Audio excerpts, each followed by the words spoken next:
host of Interstellar Radio. This date is February 3rd, 2020. All right, Retro is here. Greetings. Hello. All right. Well, all right. Whenever you'd like to begin. Yeah, our first topic was the James Cameron, right? Yes. Right. It was a strange one, Terminator and everything. I see a lot of the Arcturian. There. I see in the camera almost like a golden thing, maybe AI.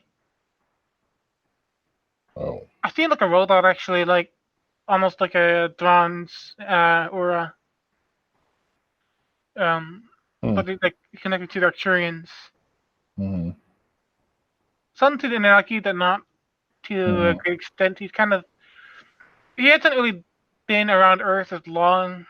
He's very much a starseed. He's very alien. Yes,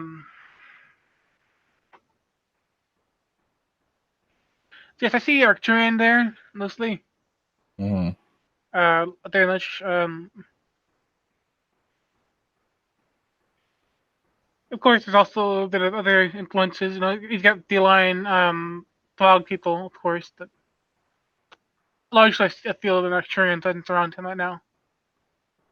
Though I feel like he is connected to some kind of robots or AI beings that have been connected to the color bronze. You know, almost like steampunk in a sense. Almost like a what's it? C-3PO. I see him as like a C-3PO kind of being. Funny. Yeah.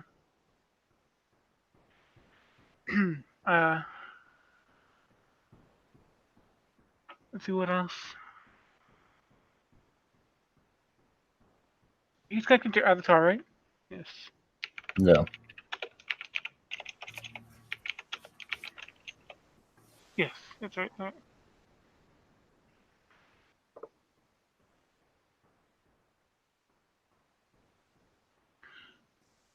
Of course, there's also a lot of energies on Avatar, the alien energies.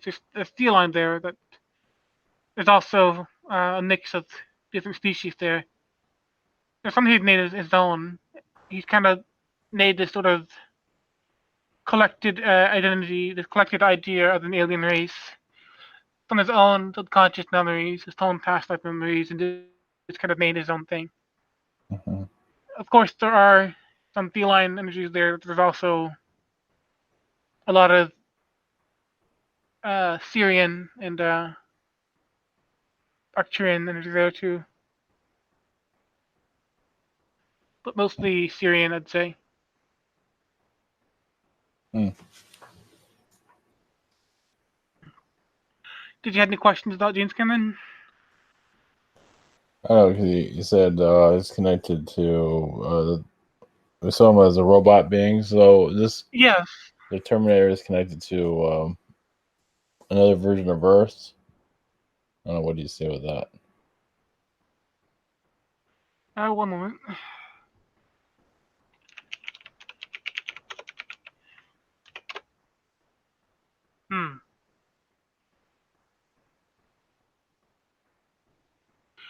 What I get, the impression I'm getting right now is that from his society, they had, although he was more like a intellectual robot, the Terminator is kind of based off a more the militaristic ideal robot.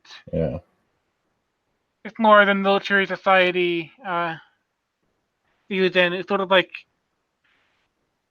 kind of to use tired stereotypes, he was sort of the nerd robot, and the Terminator is like the jock robot, so to speak. So of course you had these people who are programmed to carry out these violent tasks, these dark, dirty work, and they become robots essentially. I feel like it's actually a warning to our world as well, in a sense. Like, yeah. Of course, to go back to how we talked about the Skull and Bone Society. You think about like another person who's undead, or who would then put into that process to make them able to do any crimes. They become robots in themselves, just carrying out orders with no real soul to it. Mm-hmm. So they lose their humanity. So it's kind of the warning that, hey, it's not warning so much about AI, but warning about, losing humanity, becoming robotic, going to this over militaristic route, which I see as this society was going down that way, or at least attempted to go down that way and failed, or almost went down a dark path, I should say. Mm-hmm. It was almost co-opted into a militaristic society, but it was not fully completed. You think that version of Earth is still going on? In some realities, yes, there's different paths. Yeah. There's some that are where they do not exist. Mm-hmm. There's some that are kind of society broken down, and there's some that have been healed and are still around today.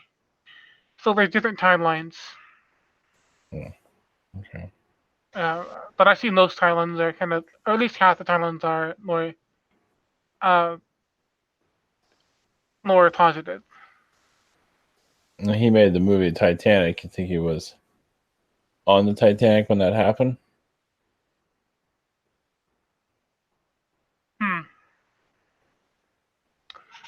One moment.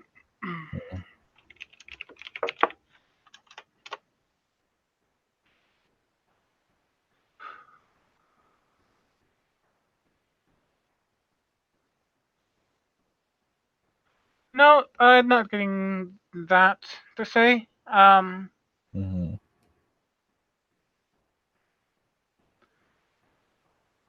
I think he needs to be connected to ships or shipbuilding back then, but he may have had a family on the Titanic. But I'm not Yeah. taking up him on the Titanic. Yeah, because he's really into the Titanic. So Yeah. and with the Avatar beings, there were. Is that a world he was connected to, or Yes, in a yeah? sense, it's not just one world. It's different. Mm-hmm. The Avatar world is almost like Earth in a sense. It's almost like a different kind of Earth, where it's got all these different contributions, these genetic connections to other races. Though there's different energy there, it's a lot like Earth is. Mm-hmm. I mean, It's the just Avatar beings are mostly feline, I guess. Something feline, like that. Sirian. Yeah. Some of them are kind of aquatic in a sense, Yeah. or they used to be aquatic. But I mostly like a mix of Sirian and feline. Mm-hmm. Like I said, it's a lot like humans in a sense, that they are different genetic makeups. There are some humans that are feline, there's some that are Pleiadian, there's some that are Sirian, etc. Um, or they have a mix of all of the, it's a ratio.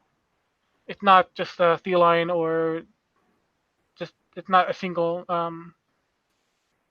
lineage. Okay. All right, we go to the next topic. Mm-hmm.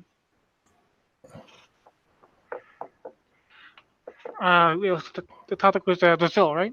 Yeah. Oh yes, okay. So yeah, this was an interesting one where there's one morning I woke up and I got this strong impression about Brazil that came out of nowhere. A Mm-hmm. strong tie or pull to look up what happened to Brazil. Mm-hmm. Um, and it's just kind of a clear audience, and my clear audience is actually improving, which is I'm not the most clear audience person. Um, but I did hear Brazil and something like End of the Cycle. Mm-hmm. And I do believe this has connections with not only natural disasters or disasters, I should say, like the flooding and the fires, but I see a clearing or an end of the old cycle that is deeply connected to Brazil as a whole. Mm-hmm. Um, Obviously we had talked about the fires in the Amazon before, and it's releasing old energies and opening its access to energy. But there's also been recent floodings in, especially in the mines. There's two provinces, I believe, that are more populated ones, and I don't remember the names of them, but what I looked up, there's two provinces in particular where there's been massive flooding in Brazil. Where there's one within mining operation that's been almost caved in or busting. Or there's a mining operation that's under threat. So I've also been hearing that you have this Chinese and American investment in Brazil. And of course, it's been known for a while that Norway has been wanting to assist keep with the rainforest being preserved, but that's not quite going as well. It's more lucrative uh, to take down the forest than it is to leave it up. Of course, even if Norway wants to pay. But from what I'm seeing,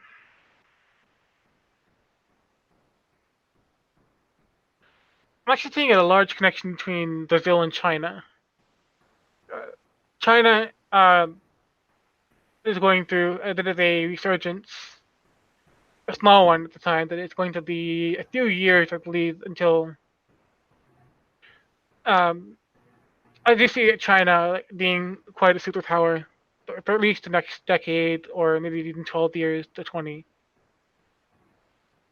But I do see them having influence in Brazil as well, and of course in Europe, but particularly in Brazil, they are.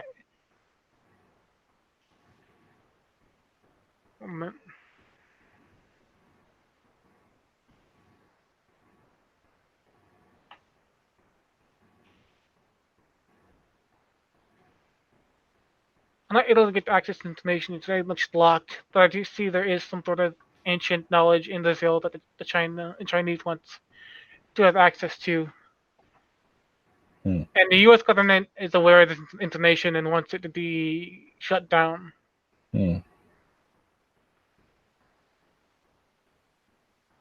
Yes, it's in the Amazon rainforest, or was in the rainforest. Yeah, So it's military, but also scientific, but also archaeological in a sense. It contains some ancient structures as well. Ancient tablet, it looks like. About a Gartha connection. Yeah, it's Agarthic as well. So I see China is looking, of course, to advance its own causes. Is looking to more globalize in a sense, to have more of a global influence. And so I strongly feel that this next decade or two is going to be very strong with the China. Power, influence. Yeah, but you also have the competition with the United States as well, because the United States wants to kind of keep things as they are in a sense. They want to keep it to they kind of want to keep Brazil to be in a sort of backwater. Um, for those who haven't heard of the Monroe Doctrine, it's sort of the U.S. wanting to kind of keep their own hemisphere clean of colonial influence or European influence. That in this case, it would extend to China as well, because it's the old world, and that sort of influence is there not only to just protect the new world, but also to exert U.S. influence. So of course, it's a large competition to hold on to the new world, to kind of keep it in its place, so to speak.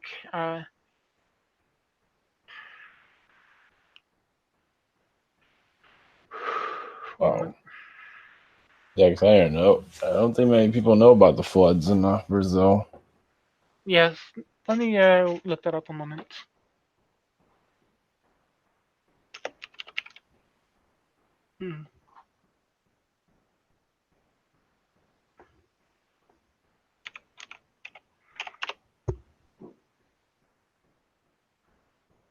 Yes, this is in Nina's Gerais, if I'm pronouncing it correctly. And it's been very, like, dozens dead. There's exploding canals and malls, and yes. So major flooding about a week ago in Brazil. Um, and I see this as sort of a cleansing. There's lots of influence in Brazil from different shadow organizations, especially from the U.S. as well. But from what I'm seeing, a lot of these things are being broken down from the floods. It's sort of expelling a lot of these control mechanisms that have been built in over time. It's sort of breaking down a bit of that grit because it's very, just very what I'm seeing is kind of like lines in the ground, like ley lines that are being controlled. It's almost like a fungal connection. And there's these things that are breaking down and being eroded away, so that kind of releases these points, these pressure points that have been kind of implanted there to control the zone. And so I see the flooding, although it is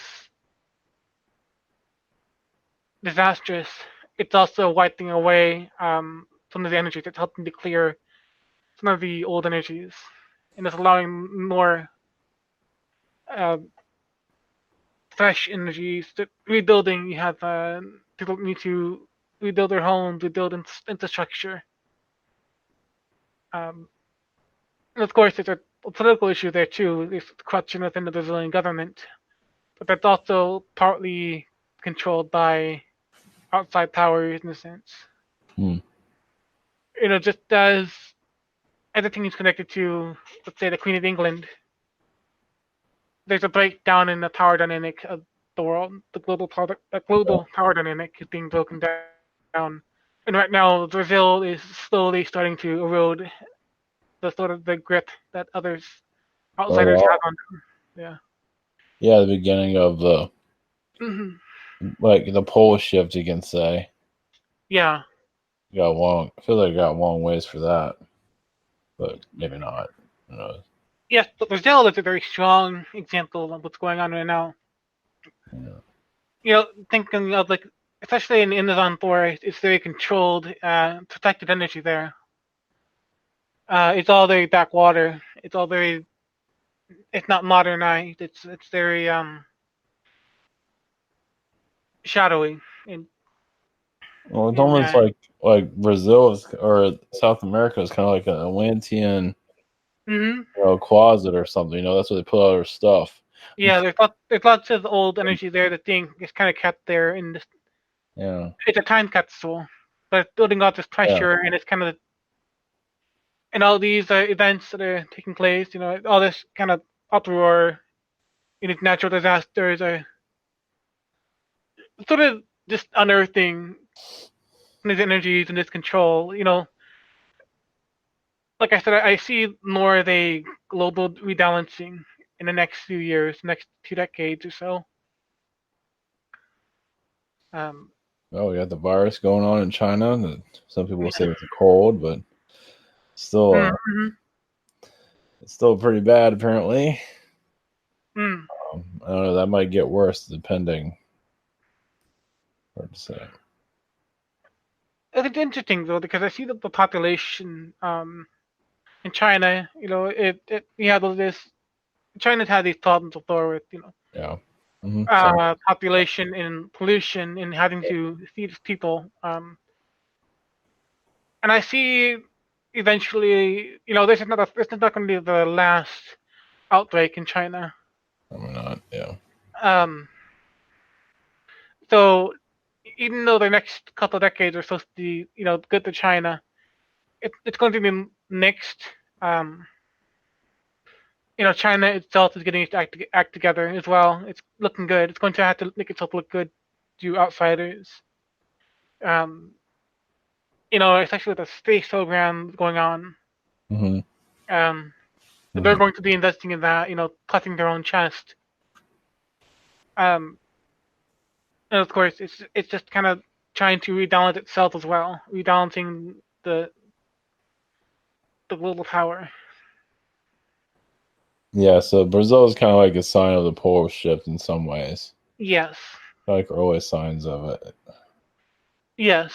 You know. If you are sensitive or psychic at all, it might be a good time to pay attention to Brazil.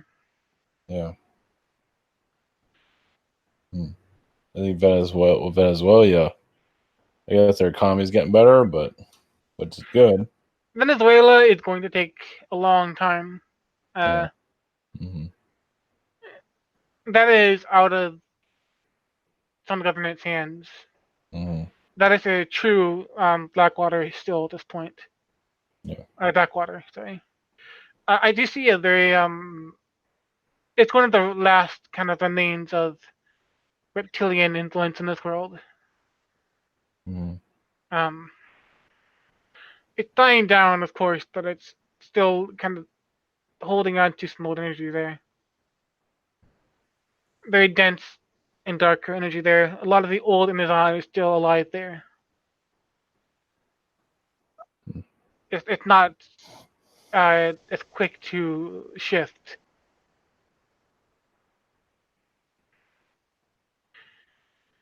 It's a lot of Latin America. Your Cubas and Venezuela.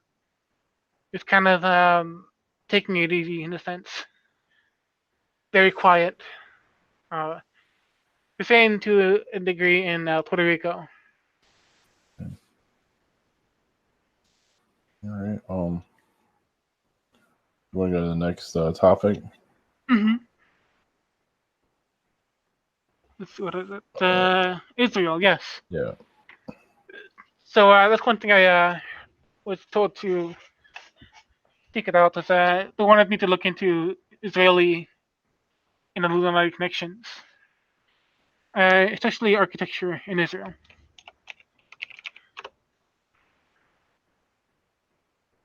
Images. Yes. Yeah, I forgot about Israel. Mm.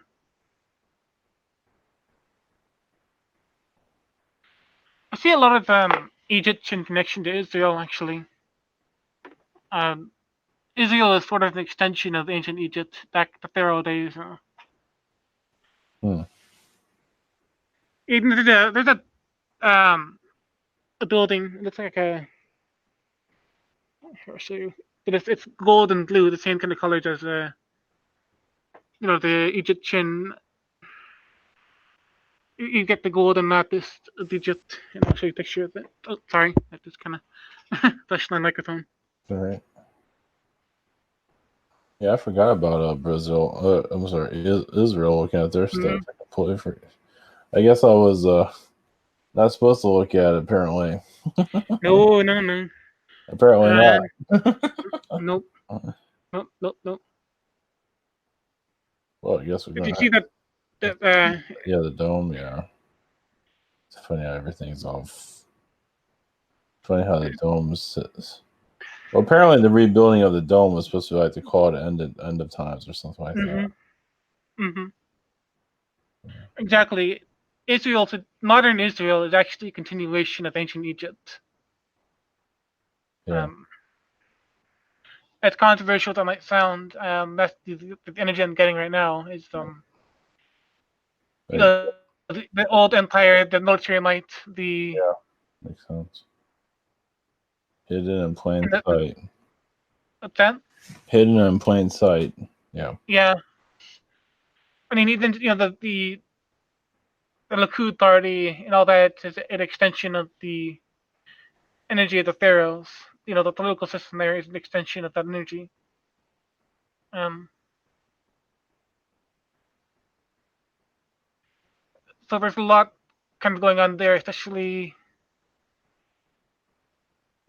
I see a lot of gold stored there. Um, Ancient gold, more so, Mm-hmm. but also some ancient weapons. Um, I'm getting into bunkers off the coast that are storing some ancient Atlantean and Egyptian artifacts.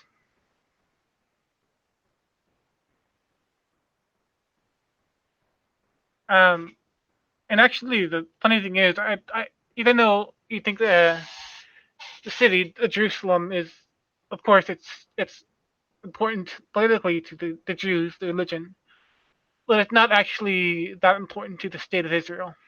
Hmm. And actually, to think about it, the fact that there's this whole crisis going on between Israel and Palestine, it's actually a distraction in a sense. Because there's a true secret hidden under Israel that could be pulled up. But it's not in Jerusalem. It's somewhere else. Somewhere closer to the coast. Hmm. They're not saying, of course, right? Right. But I'm seeing, it looks like long, fairly wide tunnels. There's at least 3 of them there. That hold some sort of long crystal device or something. Some sort of stoneworks there, actually. Isn't there some sort of large monolith that's in Israel? I don't know what it's called.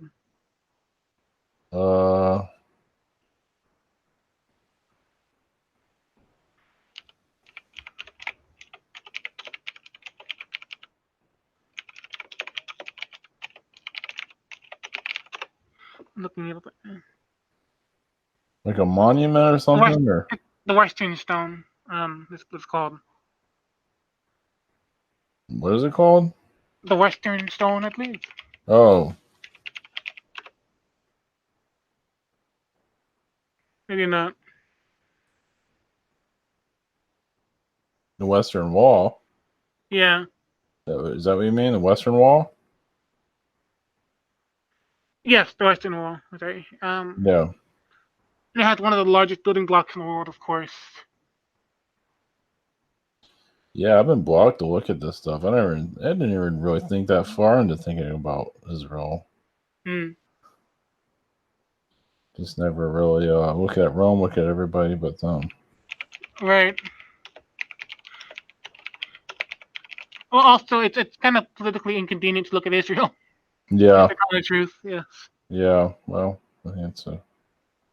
Yeah, there's a lot of. Oh wow, there's actually quite a lot of ancient energy in the wall there. It's actually a portal. Yeah, in Astral, there's a portal there. Where the wall is? Yeah. The Western Wall? Yeah. I'll take a picture and show it to you right now, and I'm feeling it right around. Hold on.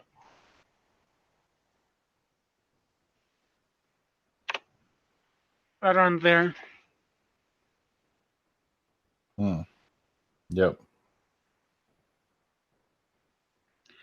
There's a cavity in there. That's where I'm feeling there's some sort of portal energy there. Yep. Yeah, they're just pulling energies from people. Right. But there's also, it's connected to a wide array of tunnels underground, and it does go underneath that dome building. Yeah, a lot of secret societies are in Israel. Yeah. I feel there's like lots of tunnels under Israel. That's where a lot of societies meet. Yeah. But there's a lot of tunnels under there. Lots of tunnels. Yeah, Israel is definitely not what they say they are, that's for sure. Right. I feel Anunnaki energies there. Yeah, very heavy Anunnaki energy there. Yeah. It's also a connection to ancient Egypt. You know, even though even though the Egyptians are sort of the enemies, it's still Egypt one. It's like they took their religion, put it into Rome. Yeah. Or their energy, yeah, because it's because Catholic and cathedral is all Egyptian energies. But yeah, the secret societies went to Israel.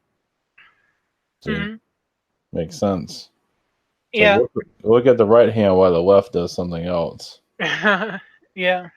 because it wasn't even in today's modern Israel, the right hand is pointing at Palestine and yeah. Gaza. But really, the secret's already being well hidden under the ground of modern day Israel as well, in ancient Israel. But yeah, it's really heavy in Israel. yeah. Well, yeah, I mean, people say it's controlling the United States. I mean, Britain Mm, and Israel. What is your influencing it? I feel like they're all being controlled, not one controlling the other. To say it's not Yeah, one, but they're all controlled by the same few cabals, so to speak. yeah. Like There's all Anunnaki influence there. There's all kinds of influence there. Um, external outside of that, in our less occult world, I'd say the less hidden it is, the less mutual control networking uh, there is. But when you look into it, it's not just one dominating the other. It's the same thing dominating all three. yeah. I feel Israel's influence on the universities in the United States. Definitely, yeah. That they're all influencing each other. Yeah, Because United States and Great Britain are the most stable energies that um the most controllable energies. But Israel is a very strong energy there. It's one of the most strongest energies on the planet, I would say. One of the most controlled and one of the strongest energy centers in the planet. yeah. It's one of the smallest on the Mm. map. I think it's small, isn't it? Oh yeah, definitely. On the map, it's like nothing. I mean, think about the all the religions of the world, the most popular hmm religions, Islam and Christianity hmm and Judaism. They all had the focus Yeah, back to Israel. See, if all this religious power is flowing back to Israel, so Israel is definitely a portal. It's definitely a control site. so you said like Israel isn't. They have like their power somewhere else too. I mean, they're kind of like a hidden place. Hmm. Hmm. Um, Although it's very strong, it's very condensed. Yeah. You think about Harvard or even the castle at Disney. hmm Those are strong portals too. But of hmm course, Israel is just itself. Stronger. Yeah, it's just very heavy, very strong. Hmm. There's an intensity across most of the land there.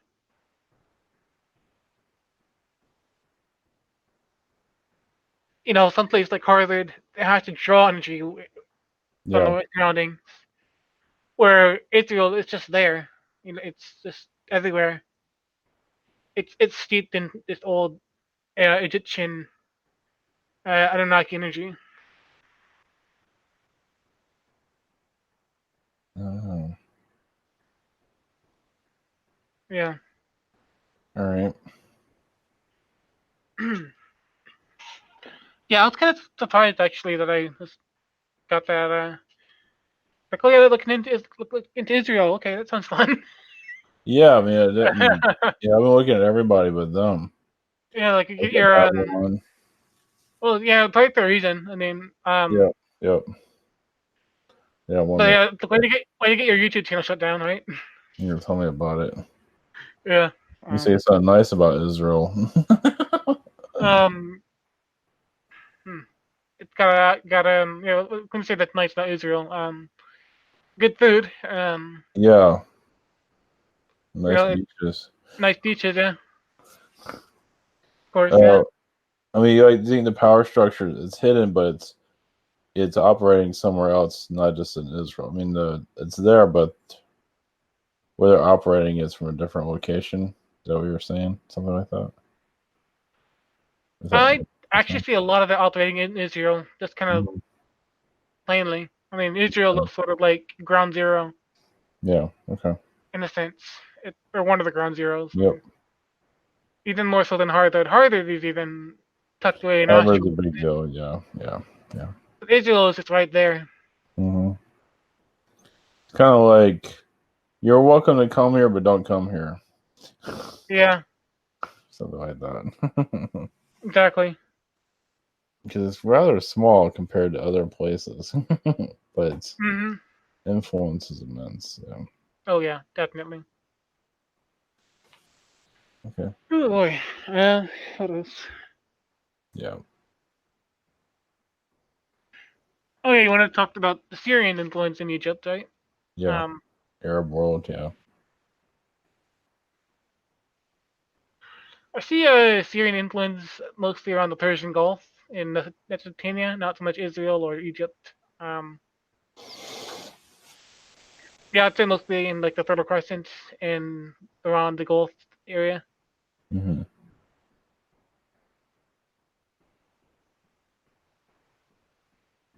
Hmm.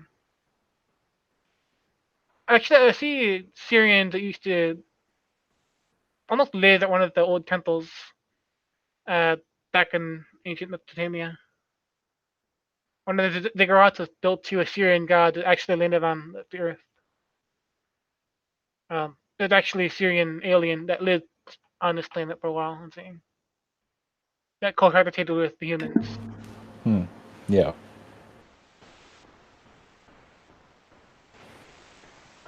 Is that something that you can find, or? No, not anymore. I believe it's mostly destroyed. Okay. The energy is mostly hidden at this point, especially with a lot of the over time and all the trauma. Uh, Babylon is no longer existent as a city, so it's got all this war in the Middle East now. So it's a lot of just buried. It's going to be hard to find, hard to connect to. But I do feel that a long time ago, yes, there were aliens that cohabitated with humans. The Syrians themselves are not the most powerful players, but they were fairly influential in Mm-hmm. particularly southern Mesopotamia. Let me look at the map and see if I can get a picture of the area.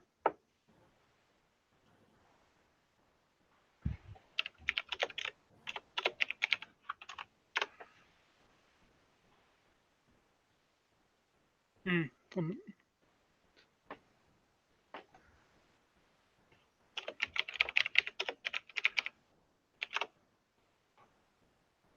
Mm. So yeah, it's somewhere south of the Southern River. I'm seeing like I want to say Nippur or possibly Sapar. Like I'm seeing like Akkad, the Akkadian region. Mm-hmm. Those a fair bit of Syrian influence there on the Southern River.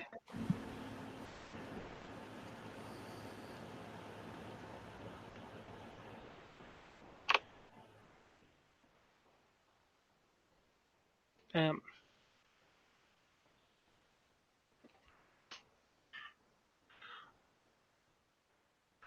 I actually see like there's also some people who lived in the sea as Mm-hmm. well. There's a Syrian that lives in the ocean worlds. Mm-hmm. Hmm. I I kind of see a little bit of them within the Gulf. They're not there anymore. That they used to have a bit of a base in the Gulf. Well, I just had an energy. Like those that used to live under the sea Hmm. went to Egypt and live in the desert. It's kind of like Right. sands of under this ocean, something like that. I feel like a lot of the sirens of like Greek myth, Mm-hmm. or Assyrian or Assyrian, Hmm. um, or come from Syria. Yeah. So, But they were the ones that lived in the ocean worlds. The sirens and the mermaids and such. Not the mermaids particularly. The mermaids could be oh, um you know on Earth itself, that or on Magartha. But I see a lot of the Sirens from Syria. Well, I feel like a lot of Syrians were, they helped humanity fight the Atlanteans. The Atlanteans that went dark. So, or the human Atlanteans, whatever you want to call them. So you feel like they have an influence here more than they thought they would. They kept planting ships and putting their knowledge everywhere to help humanity survive. I would say so. They do. I would say that that's one of the reasons why they're a bit more distant or secretive now. Mm-hmm. Because they had more of an influence than they would have preferred in the past. Mm-hmm. So they're a bit nervous to. They're not as forthcoming maybe as say the Zetas or the Palladians would be.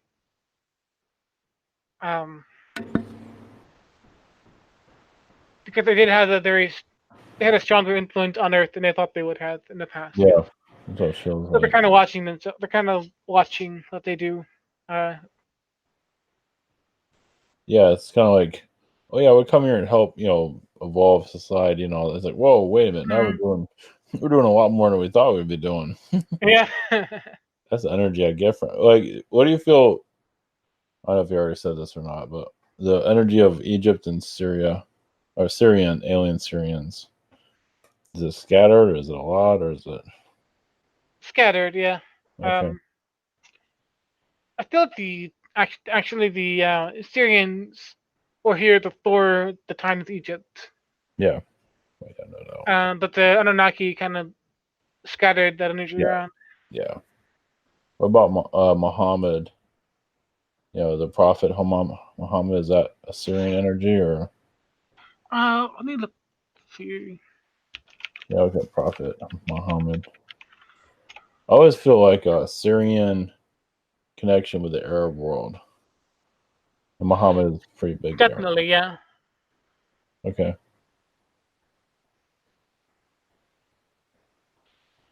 Also, feel fish. I feel a little like a connection to the Syrian, but also I also see a race of like African looking aliens. Yeah. I think it's connected to Zoroaster as well. To was that lower astral you said, or no Zoroaster, the ancient Iranian god. I'm not on my gods. The ancient not precursor to Christianity, but similar to it. They kind of inspired Christianity. Oh, okay. Zoroastrianism. I don't know. How do you spell that, Zoro? Or can you send that to me? Yeah, it's ZoroAster.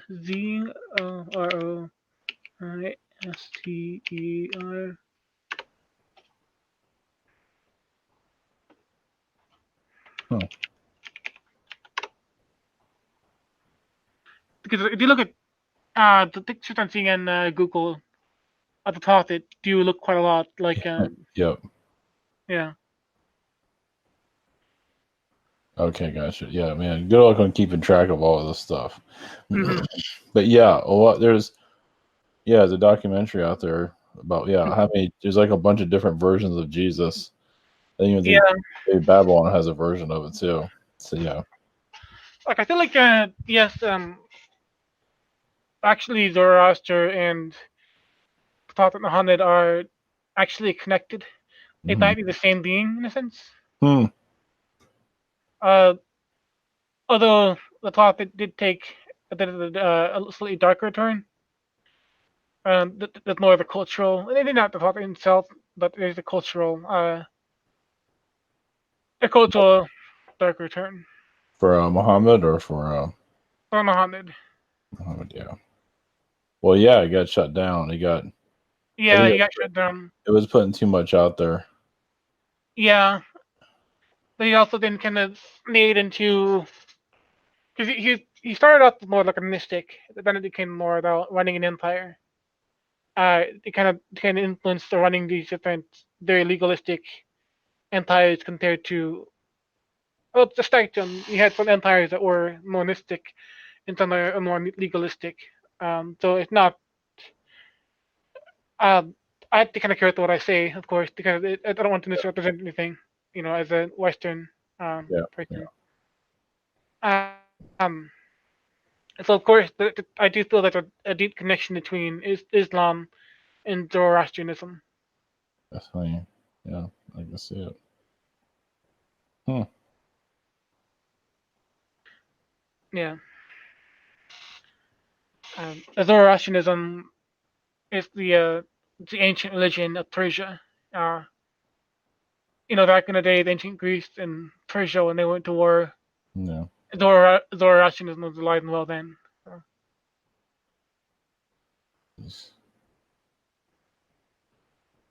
Wow. Yep. Iran is definitely has a history. That's for damn sure. Definitely. And that's part of why, like Saudi Arabia is Saudi Arabia itself is a very negative entity, a very negative kind of state. It's mind control, a lot of hypnosis. There's a lot of that energy that's trying to shut down Prophet Muhammad is the one that's running the state of Saudi Arabia. Mm-hmm. Um, so of course you see the combat between Iran and Saudi Arabia is sort of that same influence between the dark and light forces that plagued Islam before, that plagued Prophet Muhammad. It's just sort of the same kind of fight, is long lasting, not just within Islam itself, but just geographically, and it's just a fight for control and liberation of community. So yeah, it's a very very strong, very intense connection there, very thematic. I'd love to hear some channeling on that too. If someone wants to tap into that, unless you have any questions, I can totally answer now. Into this. Um.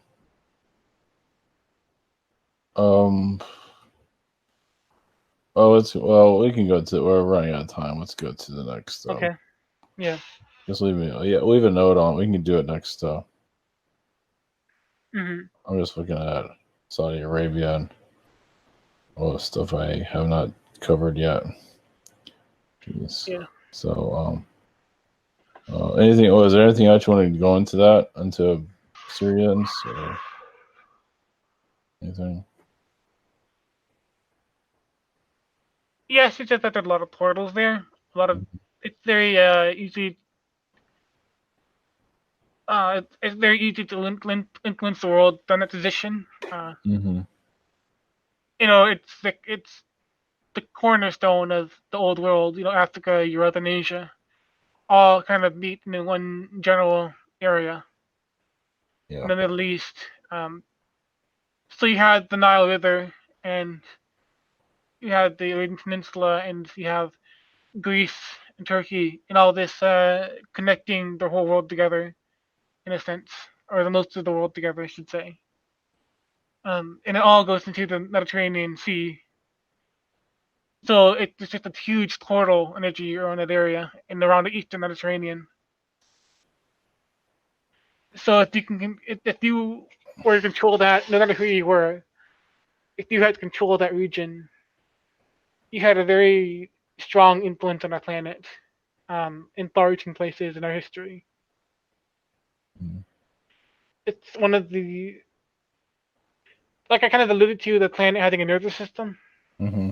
Antarctica is one of them, Mm-hmm. but the Middle East is another one, especially on the Nile River in Israel and the Eastern Mediterranean. Yeah, or the Mediterranean itself. The river itself is a nervous system. Yeah. A lot of pain there in the past, a lot of war. Yeah. And it's funny how America was the next phase. It wasn't part of history. Well, it had to be America because it's disconnected from the rest of the world, and it's not anywhere near Egypt or Israel or Greece or Rome. Mm-hmm. It's all the way over here, and it's just clean mostly. So the power that had our own period of darkness and able to become what we are today. Um, the English, the English are the sort of predecessors of the old control systems. The old Pharaoh energies, the old Anunnaki energies. So of course they knew how to run their stuff more so than the Spanish uh, did. So America and Canada, um, being the most modern nations, and America being the most populous and most culturally,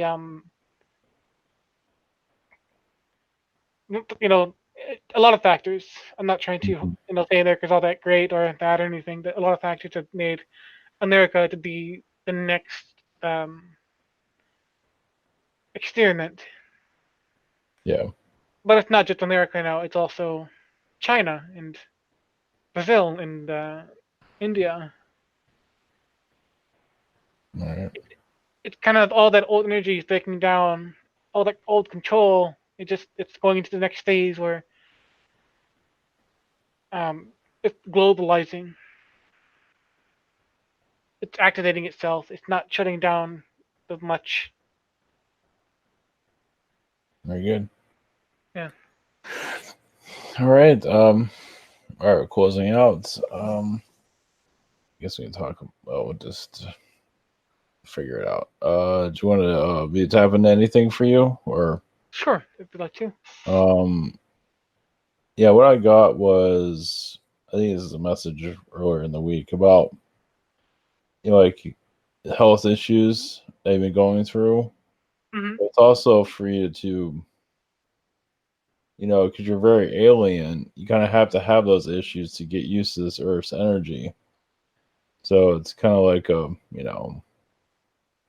because much of you is not here. I mean, a portion of you is here, but you're Mm. still adapting to Earth's energy. Yeah. Like those that have autism, they have I think this is it. Yeah, they you know this is what I saw. All right, this autism aside, what I saw was now this is in general, but this might apply to you too. Like when the baby's about in formation, they Mm-hmm. see if it's going to have health issues or it's going to be healthy. So if it's going to be healthy, one soul goes in. Okay, I'll do that. But if it's not going to be healthy, like autism, another soul comes in instead. Mm. Like, okay, I'll take that. So it just has, So I decided to take up the unhealthy body. well, that's just so you can get used to Earth's energy, not, so you can live a certain path, Mm-hmm. for reasons. A lot of it's research. I kind of feel Um, the rush. Like a lot of times, I'm kind of going in my own head. I feel like I'm journaling. It's yeah, sort of like I feel like I'm like journaling something and presenting it to these data. yeah, Uh, you're kind of like Ernest Hemingway. hmm. That's the Yeah, energy I give you.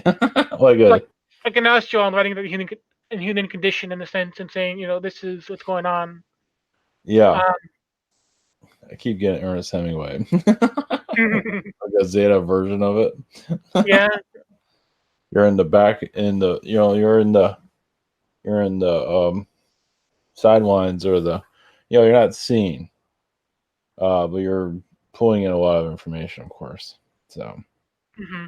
um, something like that. Yeah, you're like data collecting for Zetas and other beings to Yeah. understand this Earth. I feel like I don't know. I see like a like you'd even create a human, like a future version. So Mm. you're in your experiences here, you're figuring out new ways to make a future human or even on this planet Mm. through genetics. Hmm. Like if you do this and this to the person's genetics over like 100 years or 200 years span, they'll be like this, something like that. Hmm. That was interesting. Something I've heard before that the aliens when they're connecting to the human world, like because humans tend to be a lot more emotional and chaotic and kind of mentally. Like, I'm wondering how I might be influencing different alien beings when I get into like a more mentally unstable state. Like, how do you make other aliens feel? Is that what you're? Yeah, like how they react or how it's affecting. Oh yeah. Mm-hmm. Yeah. Like I used to be kind of a lot more of not too interested in life in a sense. So Understood. No so blame. Yeah, no blame. um so yeah, like I'm wondering like how like a lot of the sort of internal struggle kind of affects different aliens that connected to me. Yeah, we also like the Watcher too. Like in the comics. Kind of like that. The Watcher in the comics got like a big head. I'll have to look at that. Knowledge, yeah.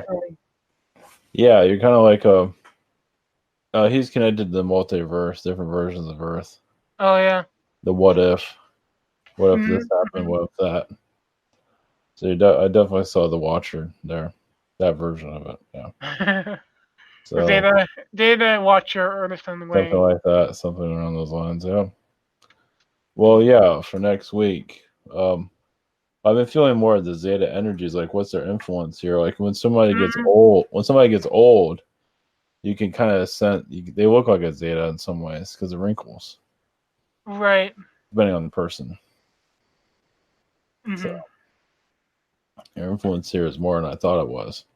Actually, I kind of get like, how some people like celebrities and politicians when they get older they tend to look not that attractive. Yeah. More so than the average population. Mm-hmm. I see a lot of when they kind of burn themselves out in a sense. They burn a lot of their genetic information out, so they kind of become a whole or like a husk. Yeah. So their body takes on the form as a husk instead of being. You have a lot more animal or non-human DNA, but it's very basic and not very well put together DNA. It's kind of like you're kind of burning yourself out. So you have to take part of this cow, so you look like a cow, and then for example, and you might have some cow features, even though human, until you kind of look like a weird human, like a really ugly human. All depends, yeah. Mm-hmm. Yeah. Depends on the person. So when you kind of get corrupted and you're burning your soul, basically you're burning your essence, and you're also burning your body, your genetics away. So you kind of have to take a form that's not very pleasing, because you sold yourself out, you're holding your body out, you're just becoming a husk. Yeah, those that do that, yeah. Yeah, those that abuse their power, yeah, very attractive. And then, yeah, the soul, what they did starts to show on themselves, yeah. They're burning out their humanity, so they kind of replace that human DNA with like very crude cow DNA or something like that. That's an example. Yeah. Yep. Well, yeah, the karma is staying alive, you can say. Something like that. It's like, yeah, you're not leaving this world. Like, after all you've done with others and stuff, you're gonna stick around for a long time. Yeah. So anyway, all right. Okay. All right. Thank you. Take care. All right. Blessings, everyone. All right, Michelle.